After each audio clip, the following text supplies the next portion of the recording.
kesempatan kali ini, kelompok kami ingin membuat tugas mengenai uji kointegrasi untuk memenuhi tugas mata kuliah ekonometrika dengan dosen pengampu Rizkon Halal Syah Aji, MSI PhD.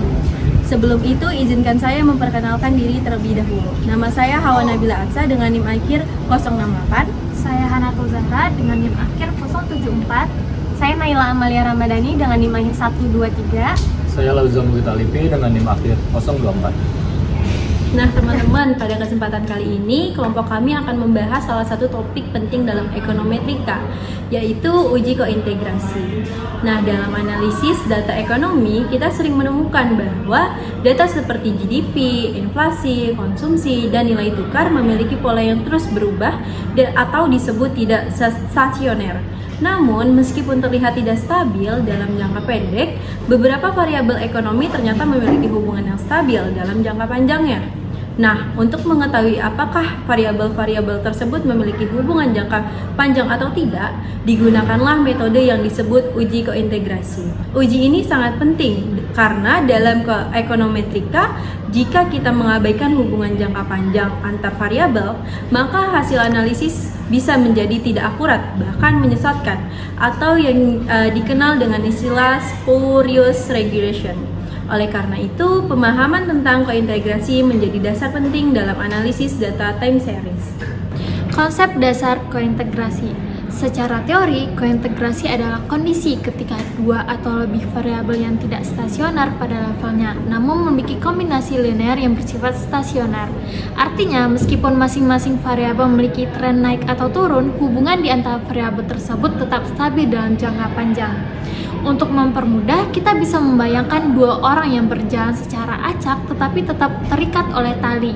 Meskipun masing-masing bergerak bebas, jarak mereka tetap tidak terlalu jauh dalam jangka panjang.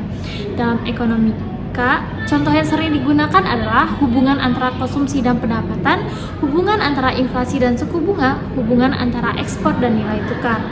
Nah, dalam jangka pendek, variabel tersebut bisa berfluktuasi karena faktor eksternal seperti kebijakan pemerintah atau kondisi global. Namun, dalam jangka panjang, mereka cenderung menuju keseimbangan tertentu. Konsep ini pertama kali diperkenalkan secara formal oleh Engel dan Greger, yang kemudian membuka perkembangan analisis time series modern. Kondisi dan pentingnya uji kointegrasi. Uji kointegrasi juga penting karena berkaitan dengan konsep integrasi derajat, yaitu order of integration. Biasanya, variabel ekonomi bersifat I1 artinya tidak stasioner pada level, tetapi menjadi stasioner setelah diferensiasi pertama. Jika dua variabel sama-sama I1, maka kita bisa menguji apakah keduanya terkointegrasi. Jika tidak terkointegrasi, maka regresi jangka panjang tidak valid. Tetapi jika terkointegrasi, maka kita dapat menggunakan model lanjutan seperti error correction, model, atau ECM untuk menangkap hubungan jangka pendek dan jangka panjang sekaligus. Lalu ada metode uji kointegrasi. Nah, dalam praktiknya terdapat dua metode utama untuk menguji kointegrasi.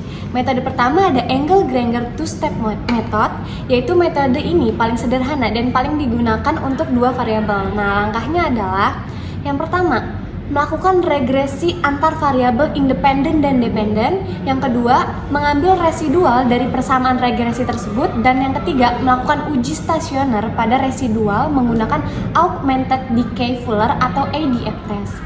Jika residual terbukti stasioner, maka dapat disimpulkan bahwa terdapat kointegrasi antar variabel. Namun jika residual tidak stasioner, maka tidak ada hubungan dalam jangka panjang.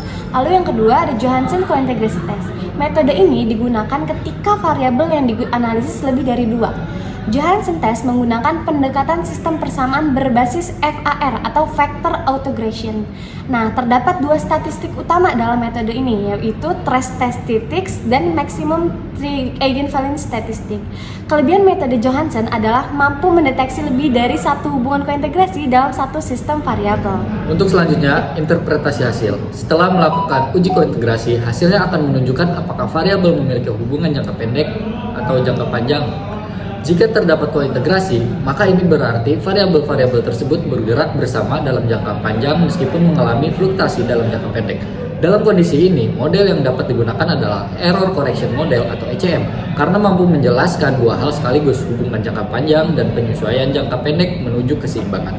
Namun jika tidak terdapat kointegrasi, maka tidak ada hubungan jangka panjang yang stabil antar variabel sehingga analisis regresi jangka panjang tidak disarankan. Contoh aplikasi. Dalam penelitian ekonomi, uji kointegrasi banyak digunakan. Contohnya, pertama, hubungan antara GDP dan konsumsi rumah tangga. Yang kedua, hubungan antara inflasi dan nilai tukar rupiah. Ketiga, hubungan antara ekspor dan pertumbuhan ekonomi. Misalnya, meskipun nilai tukar rupiah berfluktuasi setiap hari, dalam jangka panjang ia tetap memiliki hubungan dengan inflasi dan perdagangan internasional. Dengan uji kointegrasi, penelitian dapat memastikan apakah hubungan tersebut benar-benar ada secara jangka panjang atau hanya kebetulan semata.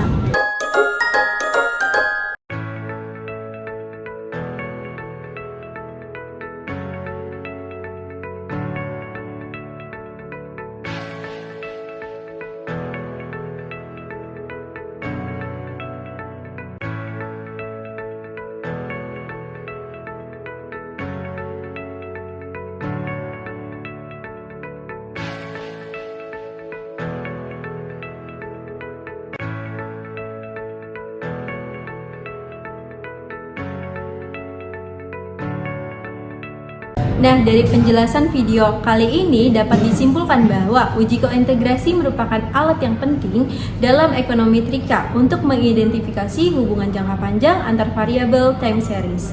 Dengan memahami konsep ini, kita dapat menghindari kesalahan analisis seperti regresi semu dan membangun model ekonometrika yang lebih akurat dan relevan.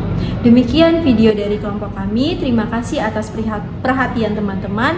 Wabillahi taufiq wal hidayah. Wassalamualaikum warahmatullahi wabarakatuh.